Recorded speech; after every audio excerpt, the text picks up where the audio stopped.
Good day. Welcome to another episode of The Busy Brokers. Today we have yet another pillar of the industry. He's been with us in CTREB, in the City of Taguig Real Estate Board, for almost a decade or more than a decade. He's also the past president of that board, and he's been specializing in commercial properties and also residential properties in real estate. We have Josh Suarez in the house.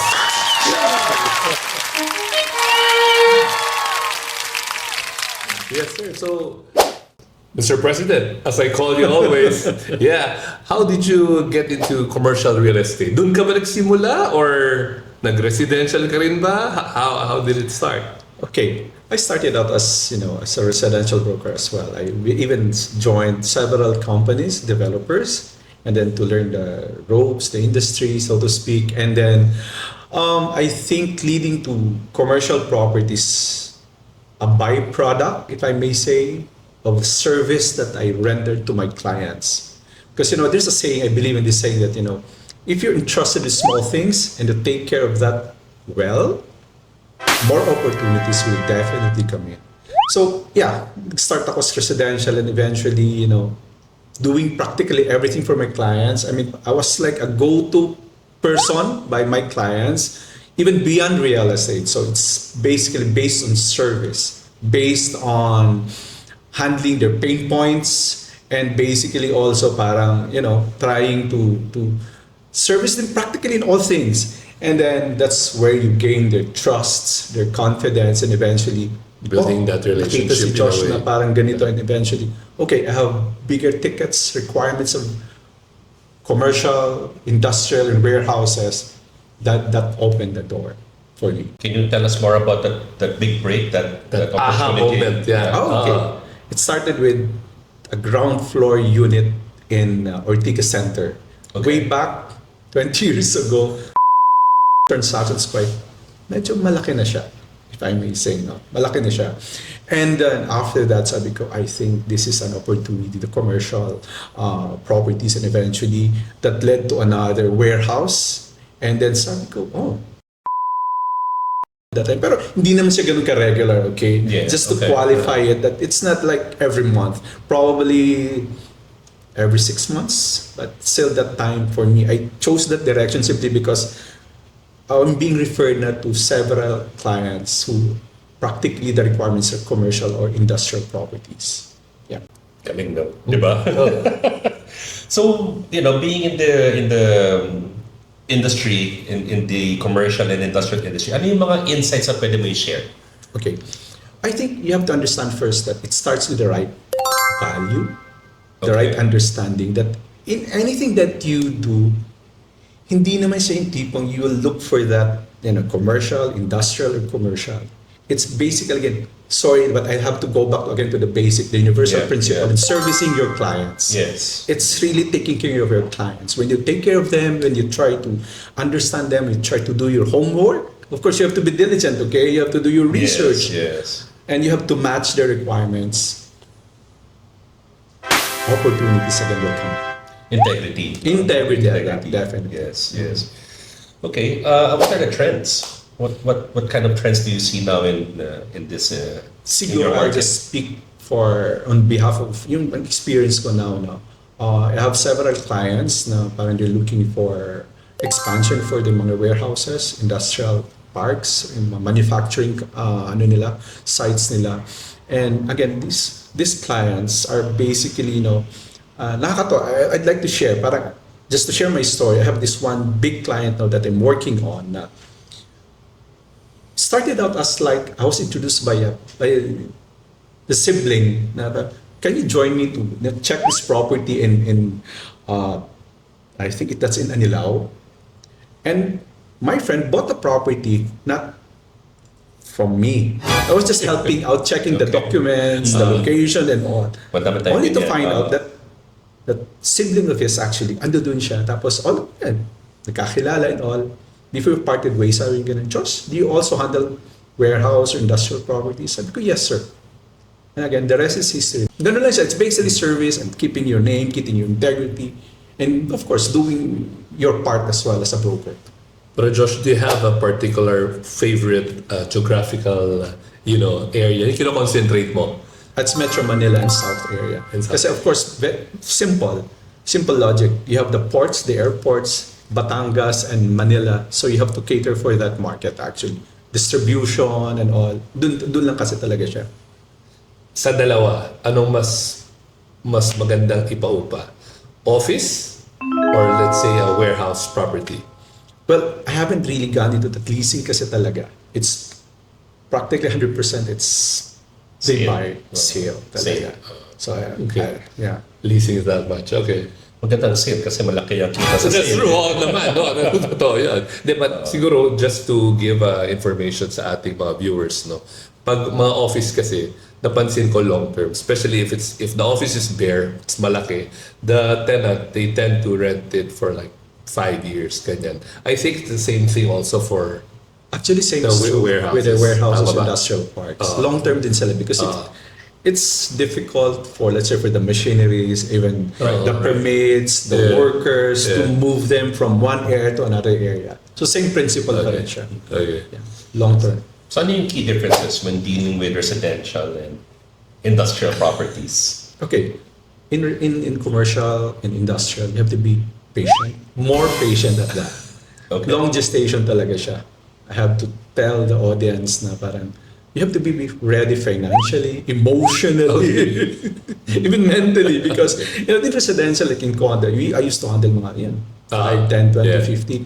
Medyo madali siya, sweet spot siya. Sweet spot siya. But for warehouses, You can say industrial, mga turnaround time from showing to closing, mga how many months? Does it take bare years? minimum 6 months. Minimum 6 months. Makakaswerte ka Dapat siguro mga malaki 3, ang- 4 months, yeah. Oo. So you have to have a good, kumbaga parang, you have to have enough funds. Okay. Yun sa operation mo talaga siya. Okay. Sa mga ganyan, what's more important? Price or location? It has to be both. Has to be both, right? You cannot choose between price and location. You know, the location will have to somewhat meron siyang parang match sweet spot na price then for that location. And of course, not to mention the, what do you call this, yung improvement.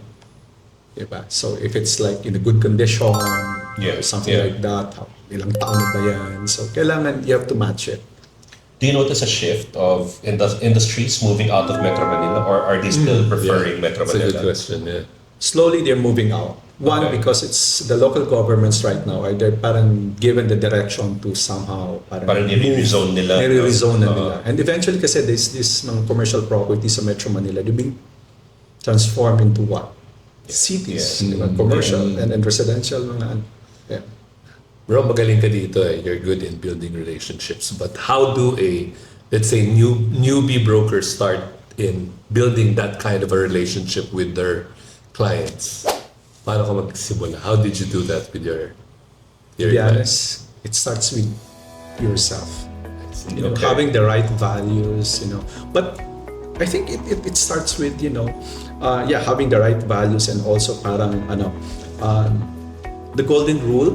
I always share this with my friends. If you only know the golden rule and apply it to yourself, you'll go a long, long way. Diba? Kung ano gusto mong gawin sa'yo, diba? Gagawin mo rin sa kapwa. But if ayaw mong gawin, hindi mo rin siya gagawin. Same is true with business. You know what? I've learned this from my 2 mentors. One of my best mentors, my mom, who's a teacher. Sabi niya ganun kasi sabi, to build relationships, it starts with being the right person. And also, sabi niya, that's the only way for you to keep your good name and your integrity. Somehow, there's a lot, nowadays, you see a lot of people na talaga started out from nothing, but they just have these right values or they have this integrity. And building yourself in the business is basically like you have to breathe in, breathe out. That's something that you project. It's a lifestyle, bro. Yes. Lifestyle It is, siya. it is. Agree. Hindi siya yung tipong just parang for the sake of what? Social media. No. Sorry to say, but branding is basically, it's you yourself, the way you conduct your business with other people. Yes. Both with Yes. clients and your colleagues. Yeah. So again, the key is keep your good name, keep your integrity. Galing, diba? So what's the best piece of advice that you could give to a broker who wants to get into the same industry as you? Find a good mentor. Mentor, okay. Find the right group. And again, do the right thing. I'll go back to the basics. Do the right thing. It will attract the opportunities that will spell success. So dapat yung mentor mo, same moral compass. Dapat. Dapat it's very important that you guys have compatible moral compasses. Kasi integrity is really Yun something talaga. that Yes. it's very important now because it's not something that you see often. Yeah. Sadly. And especially in our industry, that's one thing that you have to have because you're dealing with clients, you're building a relationship with them. They're not just your clients. It's parang magiging friend mo na rin di ba? Eventually. So, ikaw, what else can you... Sige, since we're talking about commercial, di ba? Commercial properties, may emerging locations ba? Ngayon, tingin mo na, let's say, may investor client ka. Josh, saan ba pwede mag-invest? Sa South ba ako? They're still looking sa at the North South. ba ako? South pa rin. South talaga. Compared to the North, talaga South. South. Yeah. In my experience, personal experience, and South pa rin. Pero, bakit South? Why what's South? So special about the South that the North does not have? Yeah, kasi they say, di ba, North, nandyan si Clark, nandyan si... Real? Tarlac, yeah. So, Proximity to the North Port, di ba? Yeah. Again, both ports and then the airport and then the distribution. I think Metro Manila is closer to South. Comes to proximity and even in yung travel time, closer to mas mabilis pa rin. So South like Makati, is it because Makati is the south of Metro Manila? Yeah. Or at least bulk of the transactions of the city is more on the... Okay. So that's the reason why South is preferred for warehouses. Okay. Interesting. But yeah, I've always wanted the South more than the North. me too. Personally. Me too. I like South as well. Yes, I like South. Me too. Yeah. So, bro, let's get to this exciting part ng show natin. So we have a list of questions requiring very short and quick answers. Quick answers. Condo or house and lot? House and land. Oh, okay, interesting. Alabang or Makati? Makati. Makati, okay. Calls or texts? Calls. Personal. Personal. Okay. Si barangay captain or si Coloro broker? Kung sino may character. Okay. What is your dream client? Celebrity, CEO, contractor, politician, balikbayan?